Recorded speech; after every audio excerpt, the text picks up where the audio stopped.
Boa tarde, pessoal. Bem-vindos a mais um encontro, tá? Hoje a gente vai começar a segunda parte da aula de tórax. Na primeira parte a gente falou mais da palpação e da inspeção, e hoje nós vamos focar mais, né, na percussão e na ausculta dos pacientes, ok? Que são dois instrumentos fundamentais na avaliação do tórax, ok?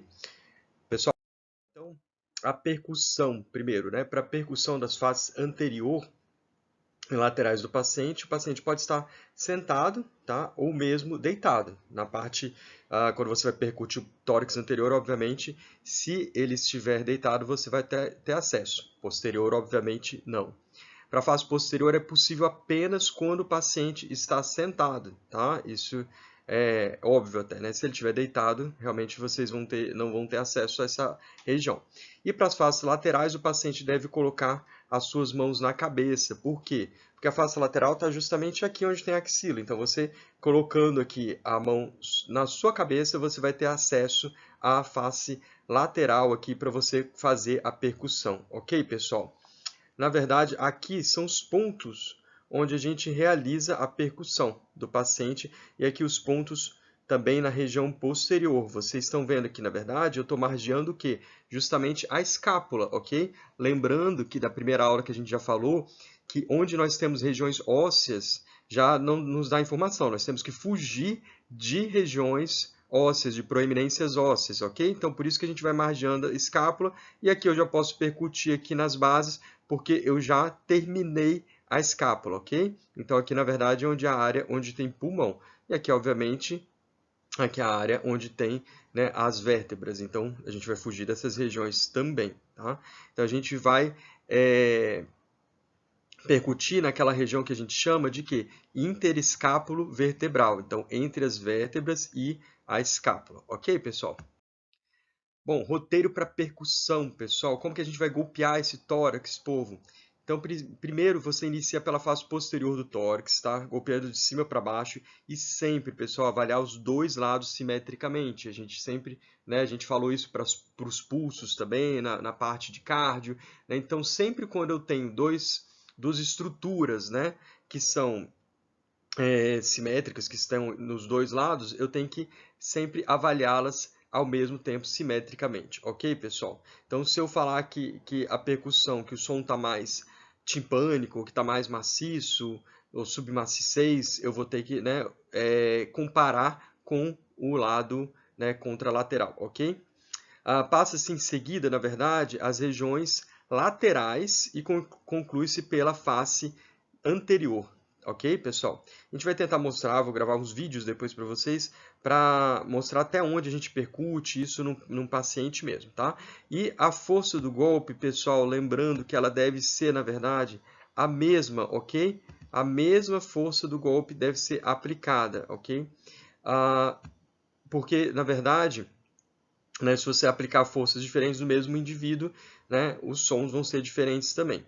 Obviamente que tórax, por exemplo, de indivíduos magros, né, eles vão ressoar mais do que de pessoas, por exemplo, musculosas, nos obrigando a variar a força dos golpes nesses indivíduos. Então, se eu pego um indivíduo que é muito magro, vai ser diferente o som de um indivíduo que é mais obeso, que tem uma musculatura um pouco mais desenvolvida.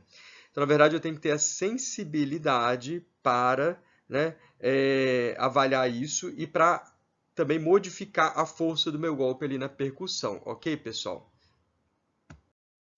Os tipos de som obtidos na percussão, na verdade, né?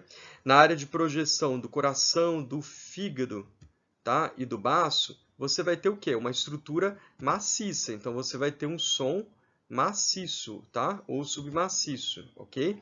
Então, quando a gente começar a ter som maciço aqui, a gente vai chegar já na área onde está o fígado, tá? Então, você começa a percutir. Você observou que tinha, na verdade, um som claro pulmonar na sua percussão. Então, você ainda está no pulmão. Começou a ter um som maciço, você, na verdade, passou já para a área do fígado, ok? A partir do quinto ou sexto espaço, ok? Intercostal, dependendo do biotipo do paciente, o som se torna-se francamente maciço, isso porque nessa região não há mais pulmão interposto entre o fígado e a parede torácica. Então, esse som vai se dar a partir mais ou menos do quinto ou sexto espaço intercostal. Lembrando, obviamente, que a gente vai golpear onde? Em cima da costela? Não, nos espaços, ok? Da mesma forma que vocês faziam para tentar achar os focos ali, né, foco aórtico, pulmonar, vocês vão também golpear nesses espaços que são os espaços intercostais, ok, pessoal? Com o paciente em decúbito lateral direito e a mão esquerda na cabeça, a submaciez esplênica vai ser demarcada pela percussão da face lateral esquerda do tórax, tá? De cima para baixo, seguindo as 3 linhas da região axilar, ok, pessoal? Então também a gente tem como tentar identificar onde que está, né, o nosso baço ali através da percussão, ok? Essa figura, na verdade, ela é bem ilustrativa, na verdade, né? Dá para ver onde que estão todas as estruturas, né? Aqui vocês estão vendo aqui que no tórax anterior também, quando eu vou auscultar o pulmão, ele me dá menos informação às vezes do que o tórax posterior. Por quê? Olha como que o tórax também anterior, ele é ocupado por outras estruturas, né, que estão interpostas. Eu tenho a área cardíaca, né? Logo aqui eu tenho fígado, aqui eu tenho espaço de Traube, né, que vai ser normalmente aqui, vai dar um som timpânico para vocês. Então, na verdade, o tórax anterior ele dá informações sim, é preciso escutar. Em alguns pacientes é só possível escutar o tórax anterior, porque às vezes eles estão na UTI, entubados, né, em decúbito ali. Então, na verdade, mas o tórax posterior ele dá informações adicionais muito importantes para a gente, principalmente quando o exame físico do tórax posterior é viável. Ok, pessoal? Na projeção do fundo de estômago, então, nós temos o espaço de Traube, que vai se obter o som timpânico, que é semelhante quando se percute a um tambor, tá? Para a delimitação desse espaço, percute-se a face anterior do hemitórax esquerdo, seguindo as linhas paralelas que vão da borda external até a linha axilar anterior, ok? E nas demais regiões encontra-se sonoridade pulmonar ou som claro pulmonar, tá? Ou também denominado som atimpânico. Ou seja, pessoal, né, onde tem aquelas áreas ali, onde tem o espaço de Traube, vai ser um som timpânico. Onde tem, né, a área ali de projeção ali do fígado, pode ser um som maciço, submaciço, ok? E nas demais regiões ali, né, onde tem só mais o parênquima pulmonar, vai ser um som claro pulmonar, ok? Essa é a denominação. Na ausculta pulmonar, pessoal, qual é a semiotécnica? O paciente, então, ele vai estar sentado, com o tórax total ou parcialmente descoberto, tá? Assim como na avaliação cardíaca também, da mesma forma, nós vamos também ter que expor o tórax deste paciente, tá? E tem uma característica importante, tá? Que é solicitar que o paciente respire um pouco mais profundamente com os lábios entreabertos, tá? Então, normalmente, quando a gente está fazendo a ausculta pulmonar, né, pode-se pedir para o paciente que ele abra a boca e faça uma respiração mais profunda, né? Geralmente a gente fala, puxa o ar com a boca. Aí ele vai fazer da seguinte forma.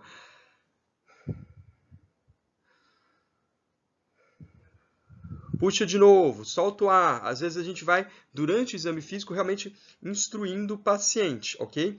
Isso vai fazer com que se potencialize o som, por exemplo, os sons normais mesmo do pulmão, como por exemplo o som, o murmúrio vesicular, que é o som normal que a gente ausculta no paciente, ok? Na maior parte do tórax, tá? Quando o paciente está em possibilidade de sentar, pode-se fazer o exame também no decúbito dorsal ou lateral, ok? Pessoal, às vezes, se o paciente está na UTI, por exemplo, entubado, ele não vai conseguir sentar, não é verdade? Então, nesse caso, o exame físico vai ser feito em decúbito dorsal mesmo, na posição que ele está, ok?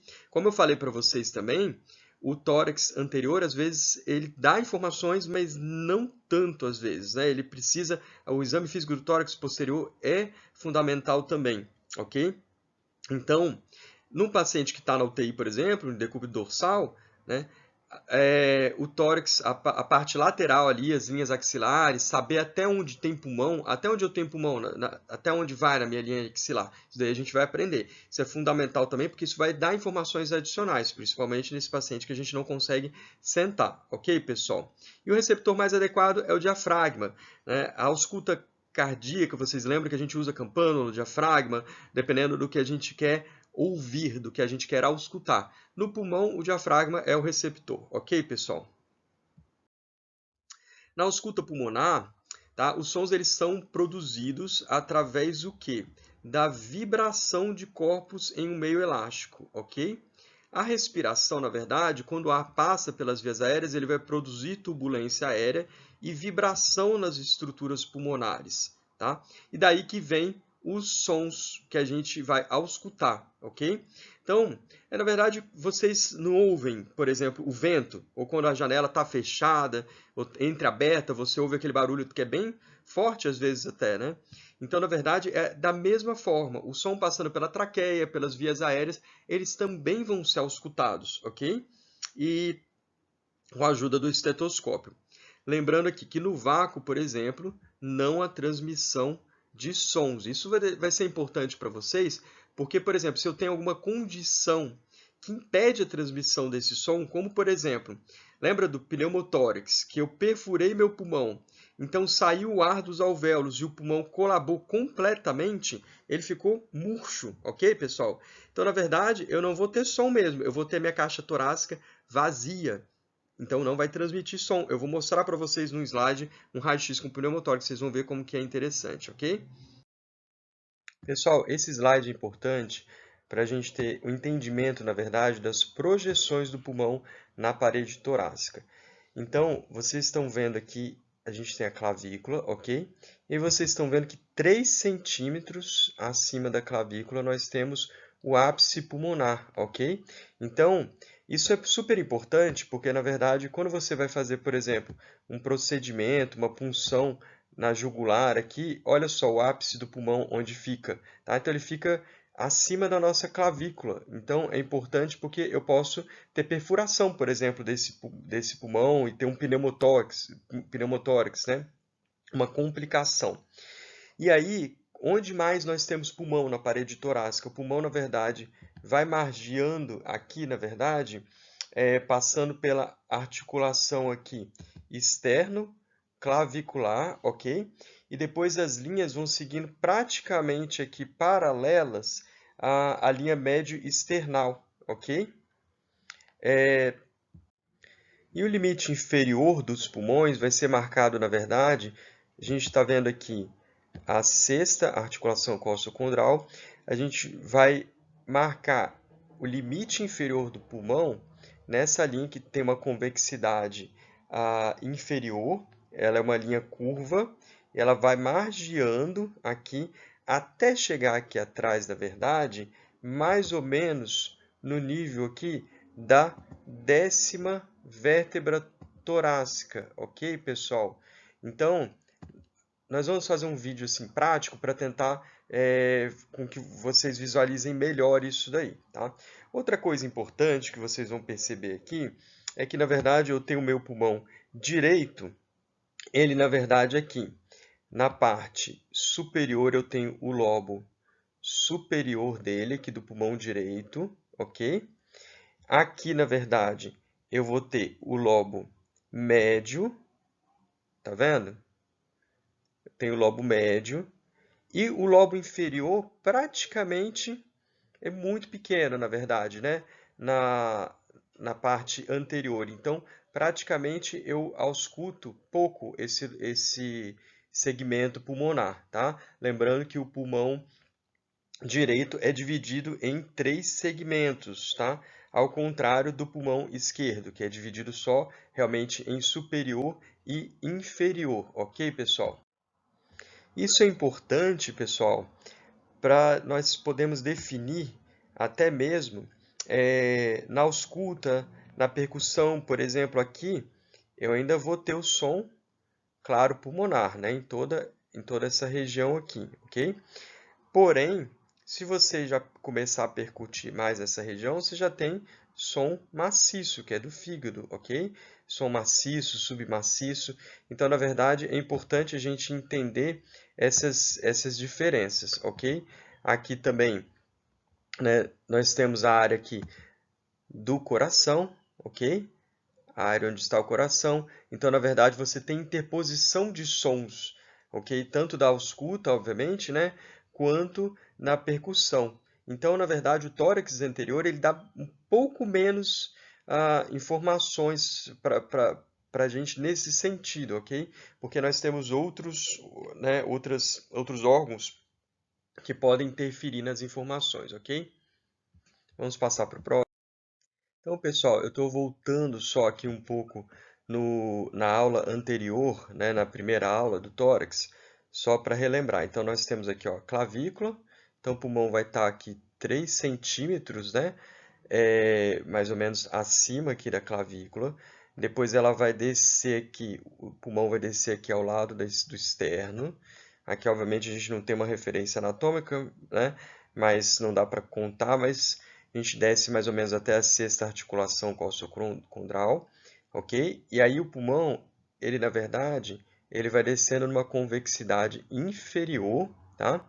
E aí eu coloquei esse slide justamente para mostrar para vocês que ele desceu e ele vai chegar aqui nessa parte lateral, na linha axilar média, na altura da oitava costela, ok? Então, até onde eu tenho pulmão é até a oitava costela. Então, ele desceu aqui e aí depois ele vai chegar aqui na décima, aqui atrás na décima vértebra torácica, ok? Isso no momento da expiração, ok? Porque na inspiração, obviamente, esse pulmão vai se expandir mais, ok, pessoal? Então, isso é importante para eu saber se eu tiver que auscultar o paciente, por exemplo, se ele estiver deitado, por exemplo, eu tiver que auscultar a região lateral, nas linhas axilares, por exemplo, até onde eu ausculto o pulmão. Eu coloco meu estetoscópio até aqui, até mais ou menos, né, na região da oitava costela, ok? E lembrando também, pessoal, o pulmão, na verdade, ele não vai fazer uma linha reta, ok?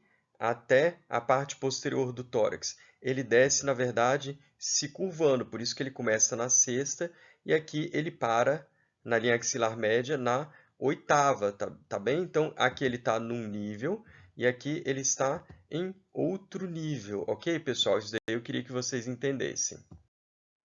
Então, pessoal, na verdade, é o que eu falei para vocês aqui, que nós vamos chegar aqui na linha axilar média, né, no ponto da oitava costela, e depois ele continua margeando aqui, tá? Agora nós estamos já na região posterior. E aí ele vai alcançar aqui, na verdade, a décima vértebra torácica, ok, pessoal? E isso daí é em qual fase do ciclo respiratório? Isso daí, na verdade, é no momento da expiração.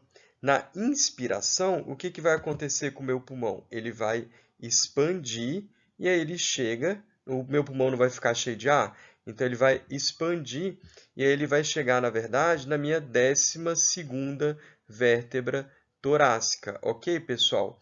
Então, na expiração, meu pulmão está até aqui. Então, é até aqui que eu ausculto o pulmão, ok? E na inspiração, ele vai expandir um pouco mais, chegando até a 12ª.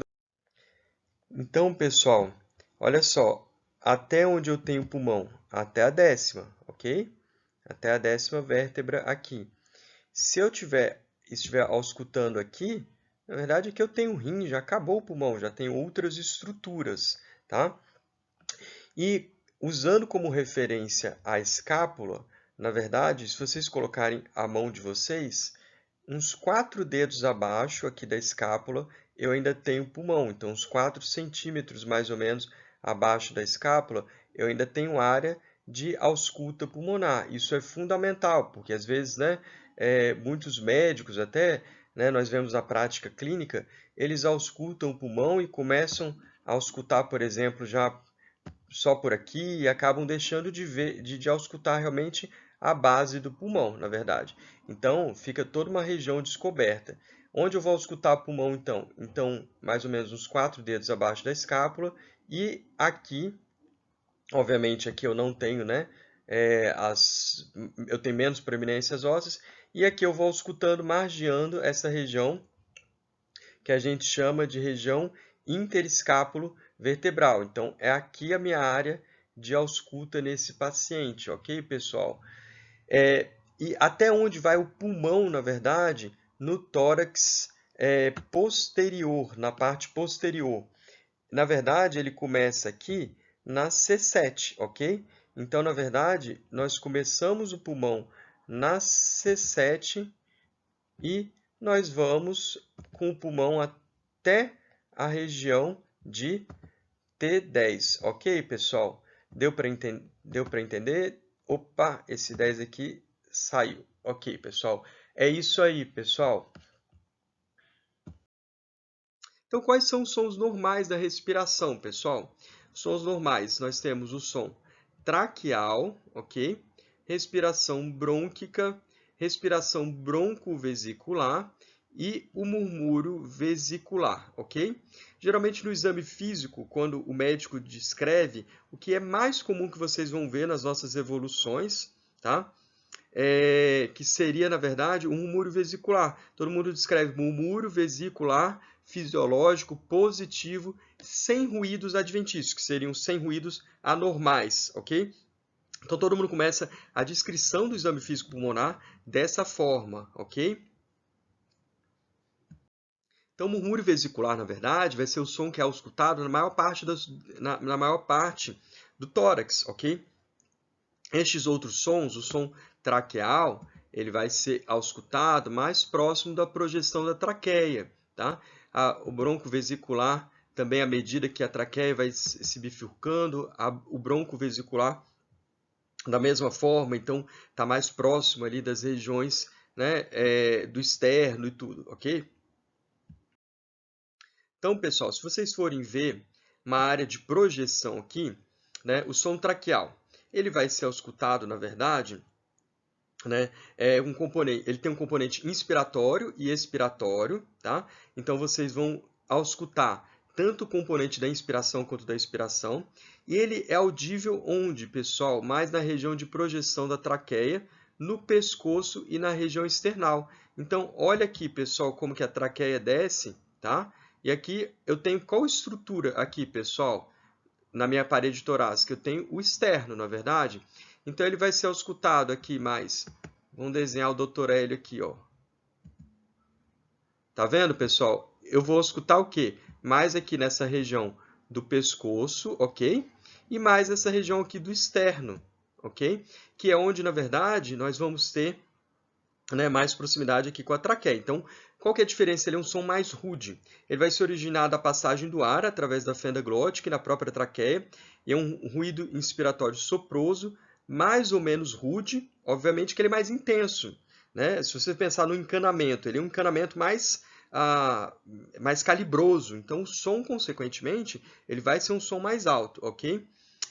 E ele tem um intervalo silencioso que separa os dois componentes. Então, entre a ins e a expiração, ele tem um intervalo pequeno, discreto, mas ele tem um intervalo, tá? E o som expiratório é um pouco mais forte, um pouco mais prolongado, ok? Aqui, pessoal, só vou ficar nesse slide um pouquinho ainda, porque vocês vão começar a ver que a árvore brônquica ela vai começar a se bifurcar. A gente vai ter a traqueia, a carina e os brônquios-fontes, o esquerdo, ok? E o bronco-fonte direito. E aí vocês estão vendo que eles, na verdade, vão se bifurcando cada vez mais em brônquios, né, em menores, ok? Bronquíolos, eles vão fazendo como se fosse uma ramificação das árvores, e cada vez esses canos vão ficando menores, até que no final, estou chamando de encanamento aqui só para vocês, né, para realmente fazer uma analogia, até que no final a gente tem estruturas que são chamadas de alvéolos, ok? são como se fossem, na verdade, saquinhos onde vão se dar a troca gasosa. O alvéolo vai ser basicamente isso. Eu tenho aqui um alvéolo, isso daqui é o final, é a pontinha, tá? Do galho, vamos colocar como se isso daqui fosse uma árvore, ok? Então aqui eu tenho o galho saindo aqui do tronco principal, ok? E aqui, na verdade, é onde se dá a troca gasosa, e eu vou trocar, na verdade, né, oxigênio, O2, ok? Vou absorver O2 e eliminar CO2. Ok, pessoal? Deu para entender mais ou menos? Ficou um rabisco aí. A letra já também não ajuda, né, com esse PowerPoint, mas tudo bem. Pessoal, a respiração brônquica. A respiração brônquica já corresponde a um som traqueal audível na zona de projeção dos brônquios de maior calibre, na face anterior do tórax, nas proximidades do externo. Então, vocês lembram daquela figura? Olha a traqueia aqui, olha, eu vou fazer paralelo a ela para não apagar, mas está vendo que está mais escuro aqui, uma sombra? Isso daqui é a traqueia, olha que legal. Tá vendo? E eu consigo ver, na verdade, mais ou menos, ela bifurcando aqui, tá? Ela vai bifurcar. E aqui nessa área de projeção desses brônquios, né, de maior calibre, na verdade, eu vou ter, na verdade, aqui perto do externo, aqui se eu escutar, eu escuto um som mais rude também, que seria, na verdade, o que a gente chama de respiração brônquica, ok? Então, é mais nas proximidades do externo. Nas áreas que correspondem também à condensação pulmonar, a telectasia, nas regiões próximas de cavernas superficiais, houve também a respiração brônquica no lugar do murmúrio vesicular. Ou seja, essa respiração brônquica ela pode ser tanto fisiológica, próxima ao externo, porém, se eu tiver uma área aqui de um pulmão acometido por uma doença, vocês estão vendo que aqui está normal, tá vendo? Olha, aqui eu tenho as costelas, ok? Ó, estou margeando aqui as costelas, tá? E aqui em volta, o que está pretinho aqui entre as costelas, na verdade, é o parênquima pulmonar normal. Os risquinhos que vocês estão vendo, na verdade, são os brônquios, bronquíolos e tudo, ok? É a árvore brônquica. Porém, aqui nesse pulmão aqui, vocês estão vendo que eu tenho uma imagem que é uma condensação. Ficou tudo branco, tá vendo? Ó, foi substituído. Os alvéolos estão cheios de exudato, cheio de inflamação dentro dele, olha, tá vendo? E olha só, nessa imagem de raio-x, olha o que eu tenho aqui. Eu tenho também uma imagem que tem uma condensação aqui, porém, olha o que eu tenho no meio dela. Eu tenho uma caverna. Conseguiram reparar, pessoal?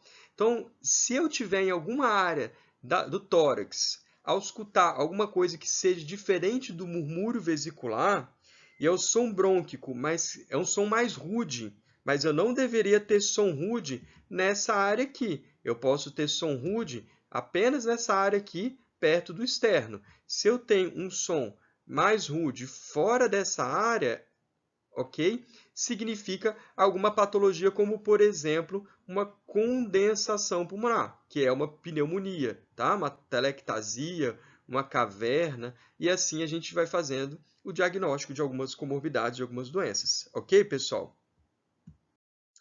Pessoal, perdi um tempão desenhando ali e, na verdade, tem aqui na imagem, né? Mas tudo bem, vamos lá, tá mais bonito o meu, né?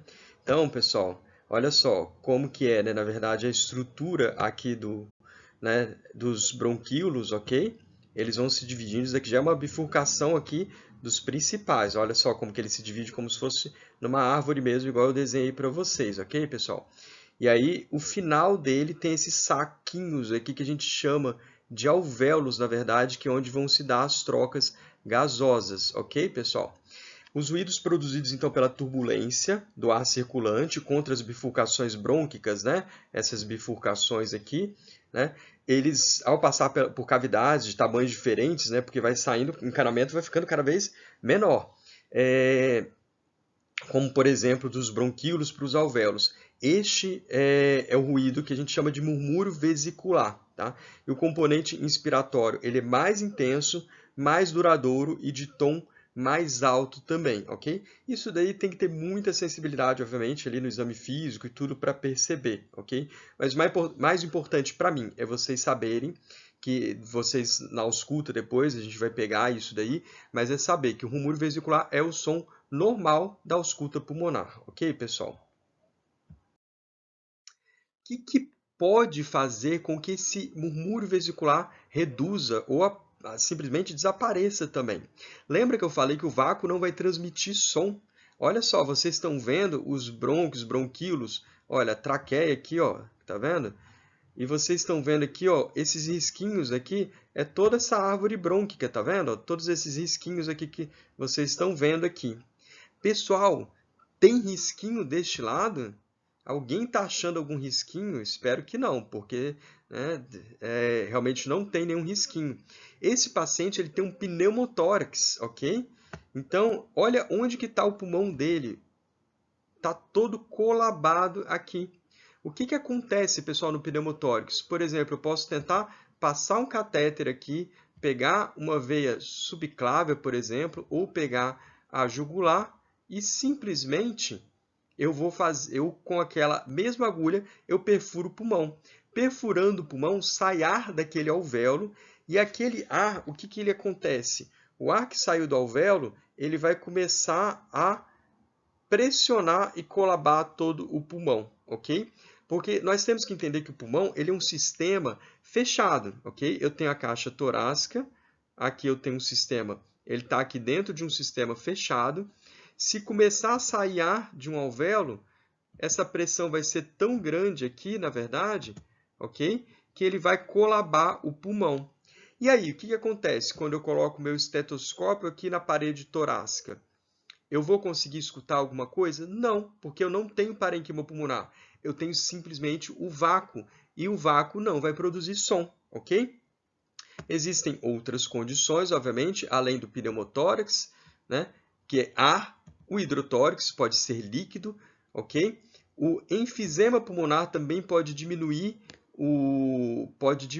também a condução. Aqueles pacientes, então, que têm algum problema, porque, por exemplo, fumaram a vida toda, e esses alvéolos, por exemplo, ficam diferentes, ficam hiperinsuflados ali, ficam cheios de ar no alvéolo, aumenta o diâmetro o diâmetro anteroposterior da parede torácica também, fica mais difícil de auscultar. Dor torácica de qualquer etiologia que impeça a movimentação do tórax, porque, obviamente, se eu estou com dor, por exemplo, ou tive um trauma no tórax, né, eu vou ter realmente uma redução dos meus movimentos respiratórios, porque quando você tenta respirar, você vai ter essa limitação devido à dor. Você não vai conseguir ter um movimento torácico, uma amplitude adequada para você ter essa produção dos sons, ok? Obstrução nas vias aéreas superiores. Então, vamos dizer que eu estou comendo alguma coisa e, na verdade, simplesmente tive uma obstrução aqui na minha traqueia. Olha que grave. O som vai passar para cá, pessoal? Acho que não é verdade? Então, na verdade, eu também não vou ter som ali, né, se você tiver uma obstrução de vias aéreas superiores, ok, pessoal? Ou em obstrução parcial ou total de um brônquio ou bronquíolos. Aí, obviamente, que essa ausculta pode ser reduzida, na verdade, localmente, ok, pessoal? Se eu tiver, por exemplo, também um derrame pleural, né, eu vou ter líquido entre a pleura, tá? Entre a pleura parietal e visceral, e aí eu vou formar, na verdade, também uma barreira para a transmissão do som. Obviamente, isso também vai reduzir o meu murmúrio vesicular. Ok, pessoal? Então, o murmúrio vesicular prolongamento aqui da fase expiratória. Ele pode ocorrer em que situações? Por exemplo, na asma brônquica, no enfisema, na bronquite, com broncoespasmo e traduz de modo objetivo a dificuldade da saída do ar. O que é isso, pessoal? No paciente que tem asma, eu tenho o saquinho alveolar aqui, vou ter o bronquíolo, tá? E, na verdade, esse é um normal.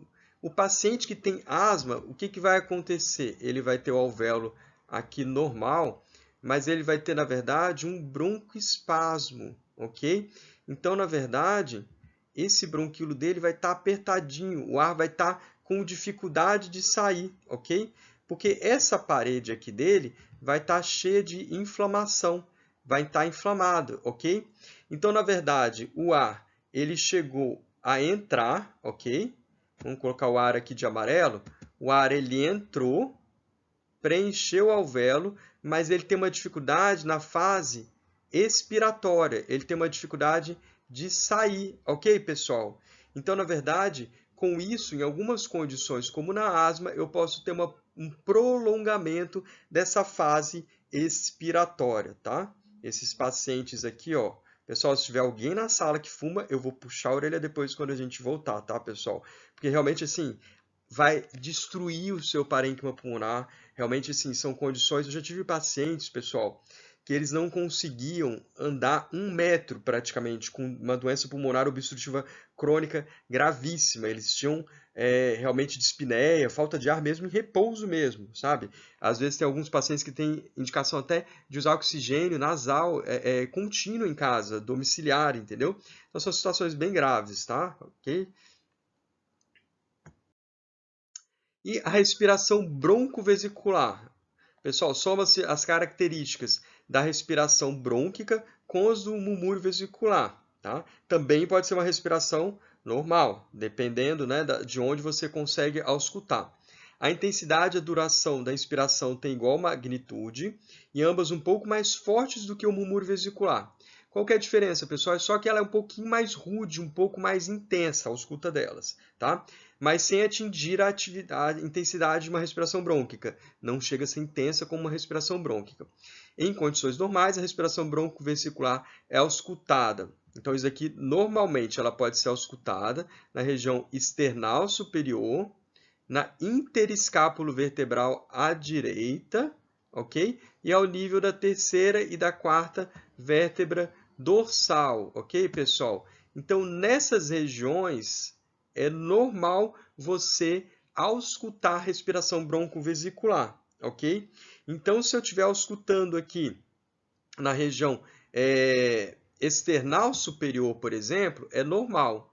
Agora, se eu fugir dessa região e continuei auscultando esse tipo de respiração broncovesicular, ou seja, fugiu daquele murmúrio vesicular suave, normal, que você costuma auscultar, opa, tem alguma coisa. Então, sua presença pode indicar também condensação pulmonar, ok?